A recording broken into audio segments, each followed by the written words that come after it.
ఇది కేవలం సమాచారంగా మాత్రమే భావించండి. వైద్య నిపుణులను సంప్రదించండి.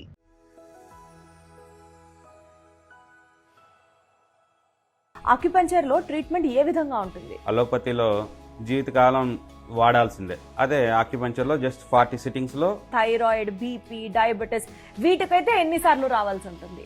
బ్యాక్ పెయిన్ ఎక్కువగా ఉంటుంది. 4-5 సిట్టింగ్స్లో మ్యాక్సిమం క్యూరబిలిటీ ఉంటుంది. సో బేసికల్గా ఆక్యుపంచర్ చేయడం వల్ల మనకి ఫర్దర్గా సైడ్ ఎఫెక్ట్స్ లాంటివి ఏమైనా ఉండే అవకాశాలు ఉంటాయా? అస్సలు ఉండదండి. ఆక్యుపంచర్ వలన సైడ్ ఎఫెక్ట్స్ వచ్చే క్వశ్చనే లేదు.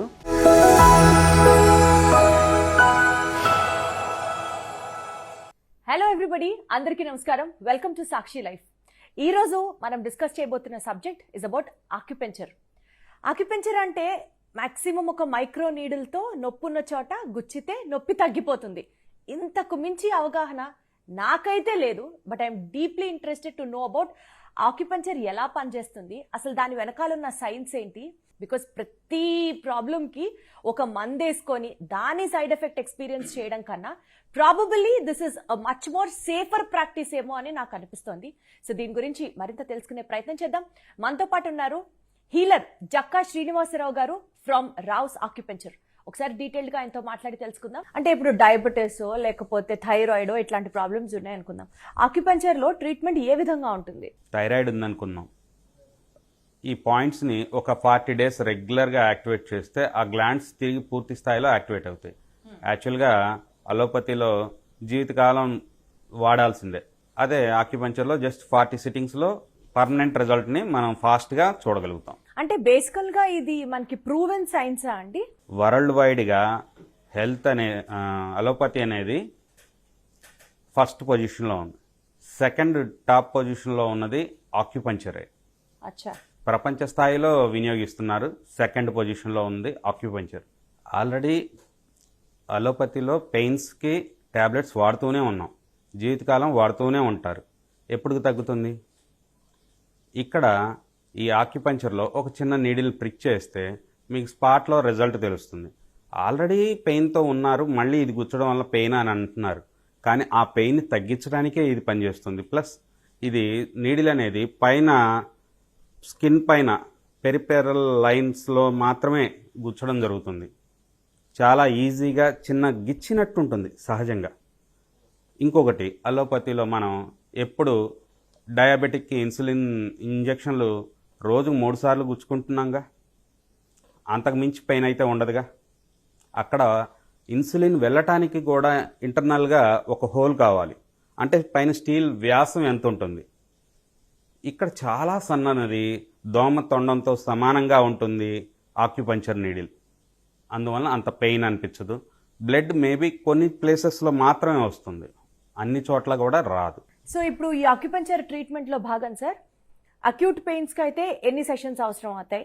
క్రానిక్ పెయిన్స్కి అయితే అప్రాక్సిమేట్గా రఫ్గా, though it varies from patient to patient difference అయినప్పటికీ కూడా ఎన్నిసార్లు సెషన్స్కి రావాల్సి ఉంటుంది? And chronic disorders like thyroid, BP, diabetes వీటికైతే ఎన్నిసార్లు రావాల్సి ఉంటుంది? ఎన్ని సెషన్స్ అప్రాక్సిమేట్గా పడచ్చు?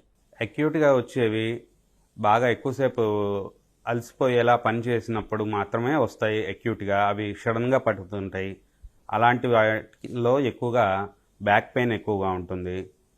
వీటిని అక్యూట్గా అంటే వచ్చిన త్వరగా మా దగ్గరకు వస్తే 4-5 సిట్టింగ్స్లో మ్యాక్సిమం క్యూరబిలిటీ ఉంటుంది. ఒక సిట్టింగ్కి ఎంత గ్యాప్ ఉండాలి మధ్యలో? డైలీ రావచ్చు, దూర ప్రాంతాల వాళ్ళు అయితే వీక్లీ వన్స్ అయినా రావచ్చు. Next, chronic disorder, long time నుంచి ఉండే కీళ్లవాతం సమస్యలతో ఉంటారు. వీళ్ళు మాత్రం అట్లీస్ట్ ఒక 3 మంత్స్ రెగ్యులర్గా రావాల్సి ఉంటుంది. అండ్ యూజువల్గా అండి, మీరు ట్రీట్మెంట్ చేసిన తర్వాత పెయిన్ తగ్గుతుంది అని చెప్తున్నారు కదా, ఆ తగ్గింది దాని యొక్క రిజల్ట్ ఎంతకాలం ఉంటుంది? ఒక 6 months గ్యారంటీ ఇస్తారా, 1 year గ్యారంటీ ఇస్తారా, లేకపోతే పేషెంట్ లైఫ్ స్టైల్ మీద ఆధారపడి ఉంటుంది అంటారా? ఫస్ట్ లైఫ్ స్టైలే మెయిన్ కారణం అండి.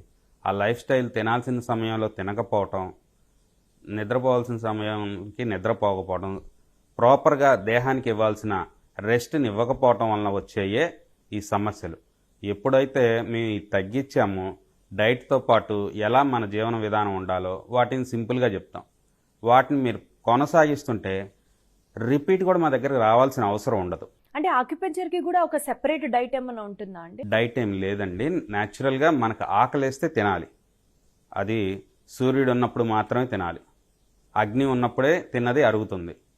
చంద్రభాగం, సూర్యభాగం దేహాన్ని అలాగే రోజు ఎలా 2 భాగాలుగా విభజించబడిందో మన దేహం కూడా అలాగే సూర్యుడు వచ్చినప్పుడు ఆహారం తీసుకోవటం, సూర్యాస్తమయం అయిపోయేలోపు ఆహారాన్ని ఫినిష్ చేయటం, ఉదయం, మధ్యాహ్నం, సాయంత్రం. 1 పూట తింటే యోగి, 2 పూటలు తింటే భోగి, 3 పూటలు తింటే రోగి అని శాస్త్రాలు ఊరికే ఏం చెప్పలేదు. అలాగే ఏదన్నా రోగం వచ్చినప్పుడు లంకణం పరమౌషధం అనగా జ్వరం వచ్చింది ఏమి తినకుండా మ్యాక్సిమం ఉండగలిగితే త్వరగా రికవరీస్ పొందుతారు. ఎందుకు?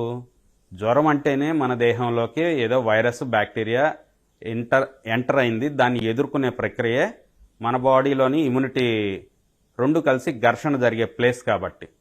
అదే టైంలోనే కదా మనం ఇంకా యాంటీబయాటిక్స్ని ఇచ్చి మన బాడీకి బూస్టర్ లాగా ఇచ్చి వైరస్ని ఎదుర్కొనే ప్రయత్నం చేస్తున్నాం.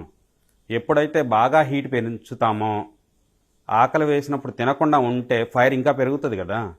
ఎప్పుడైతే లంకణం పరమౌషధం లాగా తినకుండా ఉంటామో బాడీలో ఇంకా హీట్ పెరుగుతుంది, వైరస్, బ్యాక్టీరియాలు త్వరగా చనిపోతాయి, త్వరగా జ్వరం తగ్గుతుంది. ఎప్పుడైతే మనకు చెమటలు పడతాయో అప్పుడు జ్వరం ఫైనల్గా వదిలేసింది అని అంటారు. మామూలుగా టాబ్లెట్ వేస్తే తగ్గుతుంది, మళ్ళీ పెరుగుతుంది, తగ్గుతుంది, మళ్ళీ పెరుగుతుంది. అదే ఇంకా జంకాణం అనే ఒక దుప్పటి కప్పుకొని ఇంకా ముసుగు పండుకుంటారు, అప్పుడు ఇంకా వేగంగా రికవరీస్ దొరుకుతాయి. రైట్, ఇదంతా టోటల్ గా ఒక డిఫరెంట్ థియరీ ఆఫ్ సైన్స్ లాగా అనిపిస్తోంది. ఇది ఆక్యుపంచర్ అనేది ఒక 5,000 సంవత్సరాల క్రితం నుంచి పురాతన మన సనాతన వైద్య విధానం.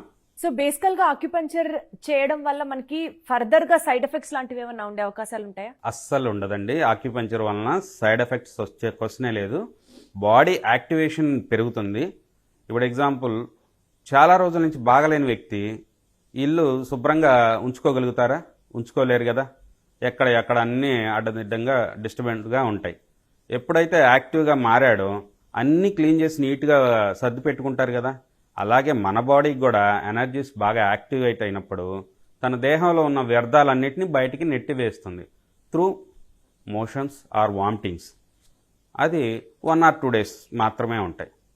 ఆటోమేటిక్గా బాడీ ఫ్లెక్సిబిలిటీ, ఫ్రీనెస్ కూడా పెరుగుతుంది. క్లీనింగ్ ఏర్పడింది కదా, అందుకని. సో బేసికల్ గా ఆక్యుపంచర్ అంటే ప్రెషర్ పాయింట్స్ దగ్గర యాక్టివేషన్ జరిగితే, ఎనర్జీ ఫ్లో డిస్రప్షన్ లేకుండా ముందుకు సాగితే, టాక్సిక్ మెటీరియల్స్ అన్ని బాడీలోంచి ఎక్స్క్రీట్ అయిపోతే అప్పుడు మనిషి ఆరోగ్యంగా ఉంటాడు. ఇది సార్ ఫైనల్ గా ఆక్యుపంచర్ అంటే ఏంటి అన్నది నాకు అర్థమైంది మీతో మాట్లాడినందుకు. కరెక్ట్ అండి. దేహంలోని వ్యర్థాలని బయటికి పంపించడమే ఫస్ట్ ఆక్యుపంచర్లో జరిగే మొదటి ప్రక్రియ. తర్వాతే ఎనర్జిటైజ్డ్ చేయటం జరుగుతుంది. ఎన్ని సూదులు పుచ్చినా ఆహారం ఇచ్చే ఎనర్జీ అయితే సూదులు ఇవ్వలేవు కదా. సూదితో సమస్యను మాత్రం క్లియర్ చేయగలుగుతాం. ఎనర్జీ అనేది ఆహారం ద్వారానే తీసుకోవటం జరుగుతుంది.